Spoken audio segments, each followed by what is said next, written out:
Cable Bahamas has always been considered the innovator. People can have confidence in Cable Bahamas as a mobile operator because of our past history. We've proven to the Bahamian community that we are in fact able to manage additional services as a telecommunications company. Customers expect the best from Cable Bahamas. The technology that we bring is revolutionary technology because we know that the Bahamian public, they deserve it, and Cable Bahamas is here to bring it to them. We are ready. Turn us on. Bahamian fashion designer Jeff St. John found dead. The Prime Minister signs an agreement for development in Eleuthera, plus an Islamic group hacks tourism websites. We've got those stories and a whole lot more tonight. I'm Bonnie Tudand and B12 starts now.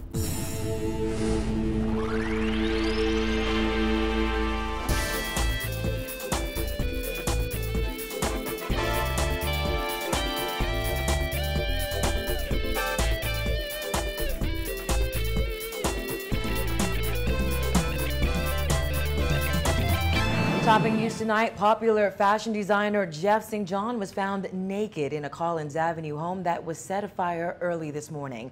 Police say his body was found in the bathtub. Head of the Central Detective Unit, Chief Superintendent Paul Roll, told reporters they are treating the case as a homicide. It comes just one day after the son of a police officer was killed.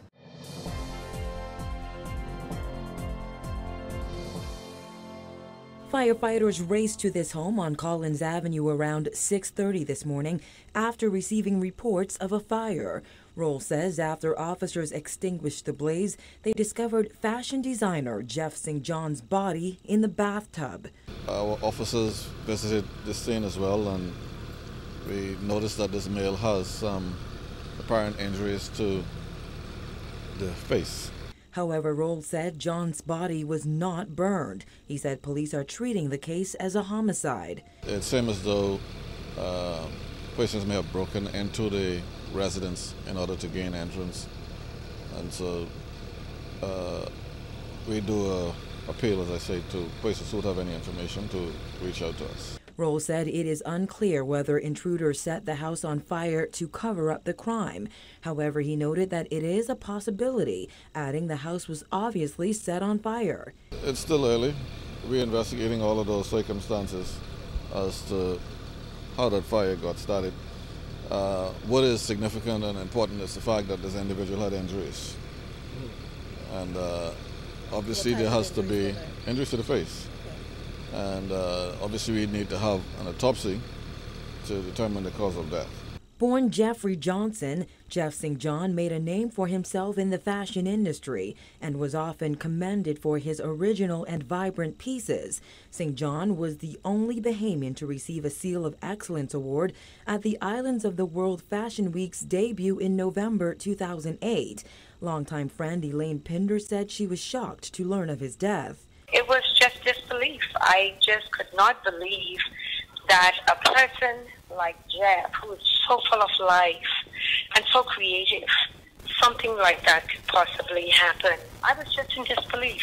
Pinder, who is out of the country, said Johnson was a fashion icon who was just beginning to plan for his next big fashion show in 3 months. Jeff was just the best at his talent and the work that he did. Jeff was a very caring, honest, straightforward person. Jeff loved everyone, and he was so suave the way he dressed, but he cared mostly about Bahamian women in the way they dressed and the way they looked. He was, even nowadays, although he sort of didn't do anything for a while, Jeff wanted to put on a fabulous fashion show. Pinder said Johnson's biggest disappointment was that designers, particularly male designers, aren't really recognized in the Bahamas. Johnson's death comes just one day after the 23-year-old son of a police officer was found dead in the middle of the street on St. Vincent Road. Police investigations continue. More than 3 years after it was originally approved by the Ingram administration, government today signed a $100 million heads of agreement with developers for the Four Seasons Resort and private residences at Cotton Bay. According to Prime Minister Perry Christie, the event marked the dawning of a brighter day for South Eleuthera. Dana Smith reports. The signing of the Heads of Agreement was praised by officials as a historic day for the people of Eleuthera. Prime Minister Perry Christie said the development will create hundreds of new jobs. Construction is expected to create some 200 direct jobs, and some 300 permanent direct jobs will be created in the operation of the resort. The multiplier effect of indirect jobs and entrepreneurial opportunities in Eleuthera will add hundreds of additional jobs in the Eleuthera economy. According to the Prime Minister, two companies, Cotton Bay Holdings and Mine Holdings, will undertake a $100 million development that will see a 115-room Four Seasons hotel and 40 private residential lots built in South Eleuthera. The development will also feature a golf course, spa, restaurants and bars, shopping and employee housing situated on 320 acres. The project will also involve investments in additional residential subdivisions comprising of 200 lots and villas and other amenities. Now, the project has yet to break ground and no specific construction dates have been set. Today was only an initial signing, but Christie had many praises for the future development, stating it will bring a glow to South Eleuthera and mark the beginning of a tourism renaissance on that island. It is my own considered view that this day will mark the beginning of the renaissance of tourism on the beautiful island of Eleuthera, which in its heyday was the envy of our region. Eleuthera, like other places, has felt the long arm of global recession, succumbing to hotel closures and unemployment. Now, a brighter day is dawning for Eleuthera through the persistent efforts of my government, as evidenced by the presence here today of cabinet ministers who are not engaged in official business outside the country. Working hand in hand with both foreign and Bahamian investors, we are determined to bring about a complete transformation of the Eleuthera economy from north to south throughout the length and breadth of this island. Christie said South Eleuthera's airport will also be upgraded to meet international standards and allow for day and nighttime flights. He added the Ministry of Tourism and the Ministry of Transport and Aviation will work closely with developers to help promote airlift. Central and South Eleuthera MP Damian Gomez also had words of praise for the future development, which he said has been a long time coming. He said his prayers have been answered, and the Heads of Agreement represents a sign of confidence in the Eleuthera economy. This signing today signifies a signal investment event in this part of our Commonwealth. It is enormously important to Central and South Eleuthera, and in particular to the people of the Deep South. We hope that you will be here for many, many years and that your investment will be successful and that we will have the resurgence of South Eleuthera as the best destination in the world. Gomez said the expected employment opportunities will bode well for the prospects of many who have lived in hope for a very long time. Alineo Azavita of Four Seasons Hotels took note of the employment opportunities that tourism creates. He said there are very few industries in the world that have the potential to become a catalyst for economic and community development like tourism. The ability to create employment to the community, the ability to create economic growth, to enhance infrastructure, and most importantly, to put communities and destinations on the radar screen of the world travel market is something truly unique to tourism and something that Four Seasons has been part of and is very proud to be part of for the last few years. And we have many, many examples around the world. And Colombian billionaire Luis Sarmiento, principal owner of the company responsible for developing the resort, said in addition to creating hundreds of jobs, he's expecting the development will also increase the number of yearly visitors to the island. The project will enhance the development of the community in various fields, including, among others, an investment of over $100 million in addition to the land cost, the creation of more than 200 permanent and direct jobs, and an expected increase in the number of visitors in the island to an estimated of $7,000 per annum. The Prime Minister said he hopes construction will begin before the end of the year. The development is expected to provide a much-needed boost for the island's economy. From South Eleuthera for MB12, I'm Dana Smith. The Ministry of Tourism said yesterday that several government websites, including its own, were hacked by members of a Tunisian Islamist activist group called the Falaga Team. In a statement, the ministry said all defaced sections of the hacked websites were quickly removed. A corrected version was redeployed, and all affected websites are now back to normal modes of operation. As a short-term strategy and in an abundance of caution, all government websites have been checked for possible breaches, safeguarded and reinforced against potential vulnerabilities by the implementation of software patching. That's according to the statement.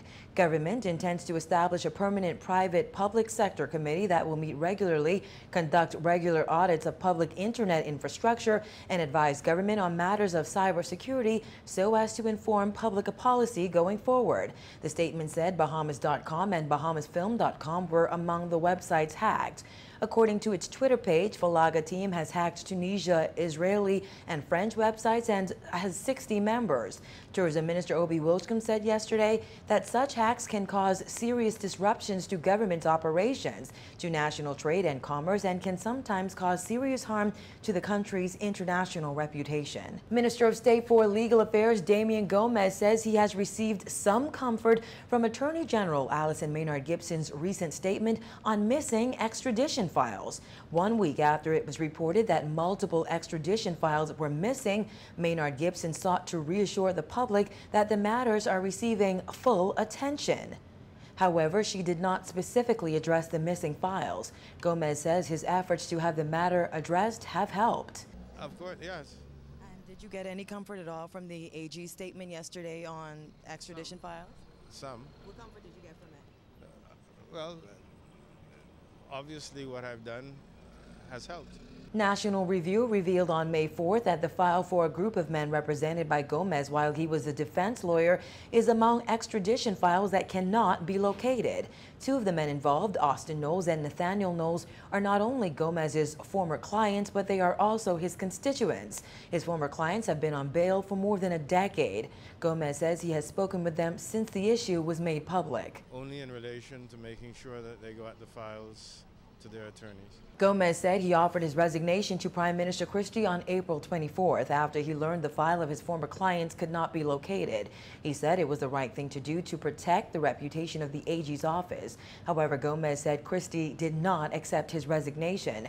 Gomez asked to be transferred to another ministry if his resignation is not accepted. You're watching the best in Bahamian news. There's more when NB12 returns. Commonwealth Bank, leader in personal banking services, is giving you more. More convenient, reliable, and personal banking solutions, and now full-service Saturday banking at its Cable Beach branch. That's right, 6 Saturday banking locations to better serve you. Commonwealth Bank Plaza on Mackey Street, Oaksfield, Prince Charles Drive, Golden Gates, the Mall Drive in Freeport, Grand Bahama, and now the Cable Beach branch. Commonwealth Bank now open 6 days a week to better serve you, including Saturdays 10 a.m. to 1 p.m. Commonwealth Bank, leader in personal banking services. I'm a very happy person. I wake up smiling every day, and I like to see others smiling too. Here at KFC, we keep that feeling going all day. I like to think that happiness goes right from my hands into the food. When I see those people take a bite and smile, I know that our fresh prepared food had something to do with it. And that makes me feel good. So good. All journeys have a beginning and an end. Really, what happens along the way is the most memorable part. It may not always be a smooth ride, so it's good to get some support along the way and to help others when you can. Nothing compares to the feeling of helping others along their journey. That's why we do everything to make sure your support gets to its destination. Western Union, moving money for better. Serenity, a gated community developed by Solomon Brothers Limited, is once again hosting an open house just for you. Come visit our private and serene development in Western New Providence and tour our available lots and beautiful model homes. While you're browsing the site of your next home or lot, there'll be bouncing castles, face painting for the kids, food and drinks for the entire family. So mark your attendance at the Serenity Open House on Saturday, May 16th from 11 a.m. to 4 p.m. for this exclusive event. Meet our team of licensed agents and friendly vendors. For more information, call our on-site sales office at 362-6032 or visit our website at serenitydevelopment.net.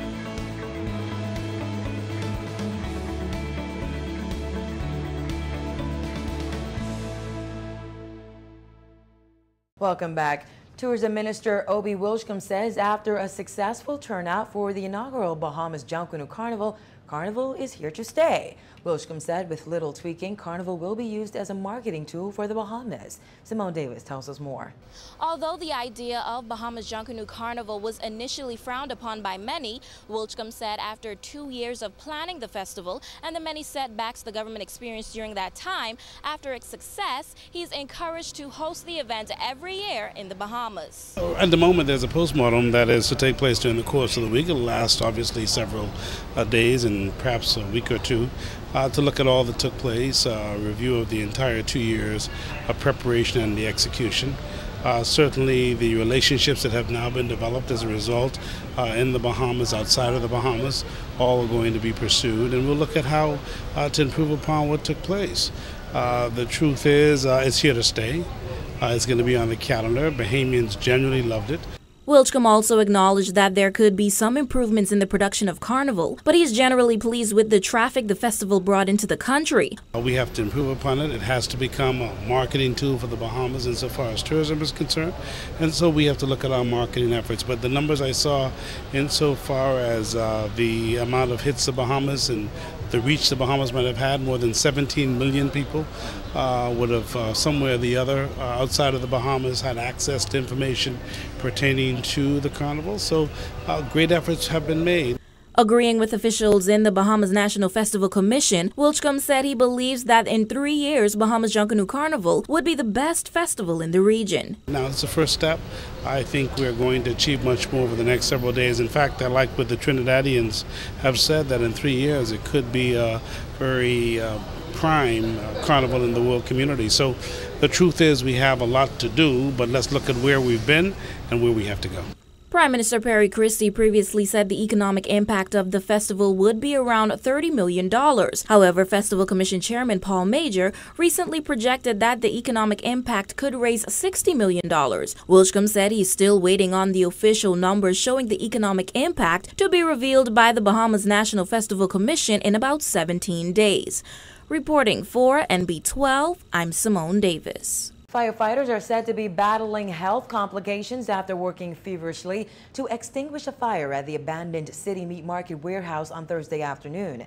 Fire Chief Walter Evans said officers were exposed to a chemical in the building located on the East-West Highway. Evans says officials have not yet determined the cause of the fire.